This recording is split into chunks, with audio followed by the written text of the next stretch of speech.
गढ़वाल की शान न्यूज़ से वरीश चंद्रा और मैं आज आया हूँ समाजवादी पार्टी के कार्यालय में। और आज यहाँ पर समाजवादी पार्टी के जननायक, पार्टी के संस्थापक और उत्तर प्रदेश के पूर्व मुख्यमंत्री और भारत सरकार में रह चुके रक्षा मंत्री के पद पर स्वर्गीय मुलायम सिंह जी, और आज मेरी मुलाकात हो रही है। यहाँ पे उनकी तीसरी पुण्यतिथि मनाई जा रही है और राष्ट्रीय सचिव SN सतान जी से। सतान जी नमस्कार। नमस्कार। आपका गढ़वाल की शान न्यूज़ में स्वागत है। धन्यवाद धन्यवाद। आज यहाँ पे मुलायम सिंह यादव जी की जो तीसरी पुण्यतिथि मनाई जा रही है, क्या कहेंगे आज के दिन पे आप? देखिए, आज हमारे यहाँ पर सभी साथी इकट्ठे हुए हैं और नेताजी को याद कर रहे हैं।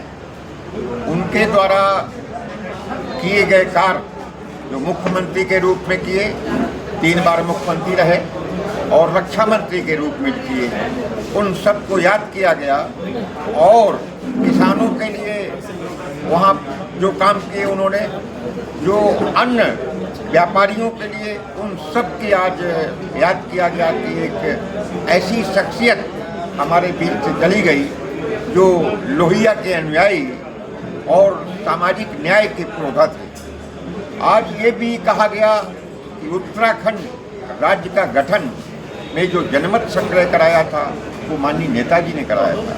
माननीय नेताजी ने यहाँ पर शिक्षकों की भर्ती का एक बहुत बड़ा, जो क्वालिफाइड नहीं थे उनके लिए एक योजना बनाई थी।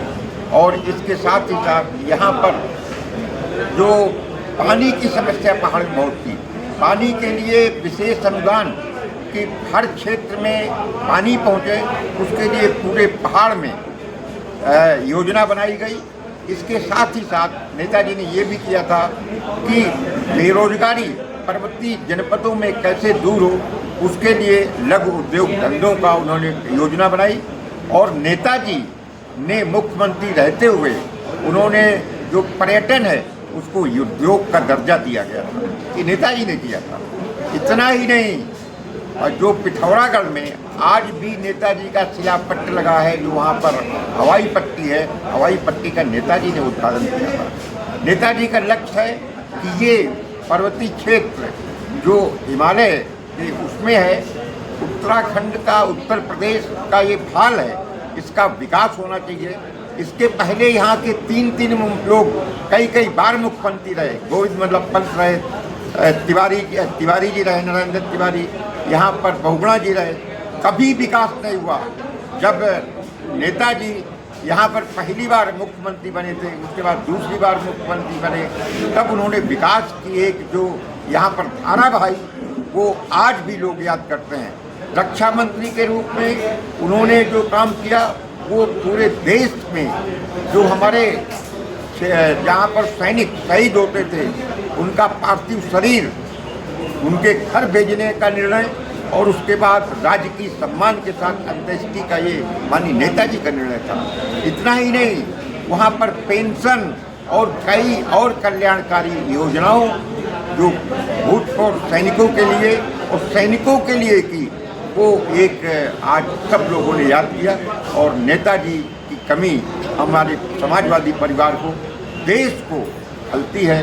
हम लोगों ने आज भावपूर्ण और श्रद्धा सुमन नेताजी को अर्पित किए और उनको याद किया। सतान जी, मेरा एक सवाल भी आपसे आज के दिन पे कि अभी तक जो समाजवादी पार्टी का जो ये प्रदेश कार्यालय है, यहाँ पे प्रदेश कार्यकारिणी का गठन अभी तक नहीं हो पाया, इसकी मुख्य वजह क्या है? देखिए, माननीय राष्ट्रीय अध्यक्ष से वार्ता हुई, जल्दी हो जाएगा और मैं समझता हूँ हो सकता है इसी महीने हो जाए, और वरना अगले महीने प्रथम वीक में हो जाएगा। चलिए, आपका चैनल को जुड़ने के साथ बहुत बहुत धन्यवाद। धन्यवाद धन्यवाद।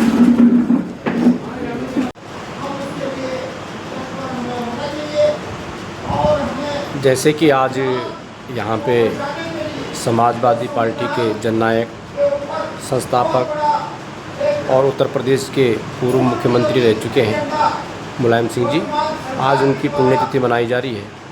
क्या कहना चाहेंगे आप? माननीय मुलायम सिंह यादव जी वो नाम है जो शायद पहला और आखिरी जिनको नेताजी की उपाधि दी गई है और धरती पुत्र की उपाधि दी गई है। एक या तो सुभाष चंद्र बोस जी को दी गई और गरीबों के मसीहा के रूप में माननीय नेताजी को दी गई। माननीय मुलायम सिंह जी का जो उत्तराखंड की राजनीति में जो योगदान और जो उनका काम रहे हैं उसको हम उत्तराखंड के लोग कभी भुला नहीं सकते। हम चाहे लोग कितनी भी कोई बातें करें पर लेकिन उत्तराखंड के संदर्भ में पहले बात तो जो राज्य स्थापना के संकल्पना थी जो वो माननीय मुलायम सिंह जी के द्वारा ही स्थापना की गई। उन्होंने 2 कौशिक कमेटी और बर्थवाल कमेटी 2 कमेटियां बनाई और राज्य जो उत्तराखंड राज्य थी उसकी स्थापना की अवधारणा जो उसका जो रास्ता साफ किया। दूसरा उन्होंने देखिए यहाँ शिक्षकों की भर्ती के बारे में इतना काम करा कि जो आज भी शिक्षक लगते हैं वो मुलायम सिंह जी यादव की ही देन है। उत्तराखंड के बहुत सारे पहाड़ के लोग जो थे वो फौज में हुआ करते थे। फौज में जब कोई भी बालक कोई भी शहीद हो जाता था तो उसकी सिर्फ टोपी और वो वस्त्र आता था झंडा पर, लेकिन उन्होंने एक ये काम करा कि कोई भी यदि व्यक्ति शहीद होता है तो उसका शव उसके घर तक पहुंचाने का काम किया जाएगा। तो माना उन्होंने रक्षा मंत्री रहते हुए माना उत्तर प्रदेश के मुख्यमंत्री रहते हुए जितना जो गरीबों के लिए जो शोषितों के लिए जो काम किया वो उसकी मतलब सोच भी शायद आज तक किसी भी मुख्यमंत्री के काल में नहीं हो पाई। जी एक क्वेश्चन मेरा और है कि अभी तक काफ़ी लंबा समय हो चुका है लेकिन यहाँ पे प्रदेश कार्यकारिणी का गठन नहीं हो पा रहा है, इसकी मुख्य वजह क्या है?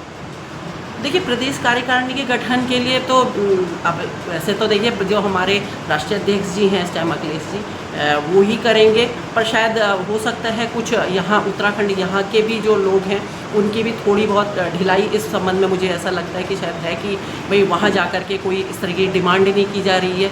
और अभी पीछे उन्होंने बनाया था पर लेकिन यही है कि यहाँ से कुछ लोग जाएंगे। अब एक डेलीगेशन जाने वाला है जो जाकर के बात करेंगे उत्तराखंड की राजनीति में जो भी यहाँ जिसको प्रदेश अध्यक्ष बनाना है सर्वसम्मति से किसी को भी प्रदेश अध्यक्ष नियुक्त कर दिया जाए। अभी आपके पास क्या दायित्व है? मैं महिला सभा में राष्ट्रीय सचिव हूँ। जी राष्ट्रीय सचिव।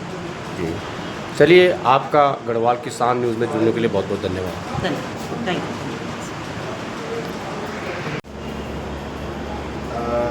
मैं एक निवेदन आप लोगों से करना चाहता हूँ जो डिफेंस के हैं और आप फौज के हैं।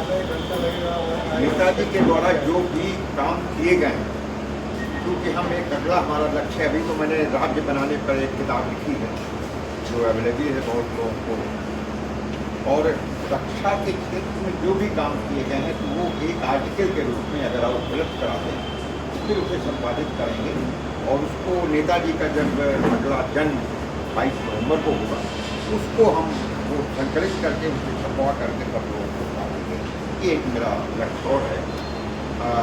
इसके साथ साथ जैसा कि जानते हैं मैं एक बात कर रहा था, एक नानक चंद है वो सामाजिक न्याय के बड़े प्रोधा हैं।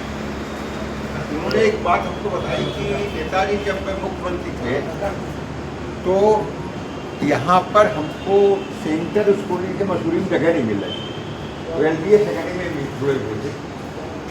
तो नेताजी को जैसे ही मालूम हुआ कि सेंटर स्कूलिंग की जगह चाहिए उन्होंने फौरन वहीं आदेश किया कि जगह नहीं और सेंटर स्कूल वहाँ खुल गया। तो नेताजी एक विलक्षण जो उनके दिमाग में आ गया उनको एक बार अगर वो हो गया तो वो देर नहीं करते थे। और मैं समझता हूँ कि जैसा कि अभी आपने बताया था कि दूर से पहचान जाना, ये तो इनकी एक कला थी।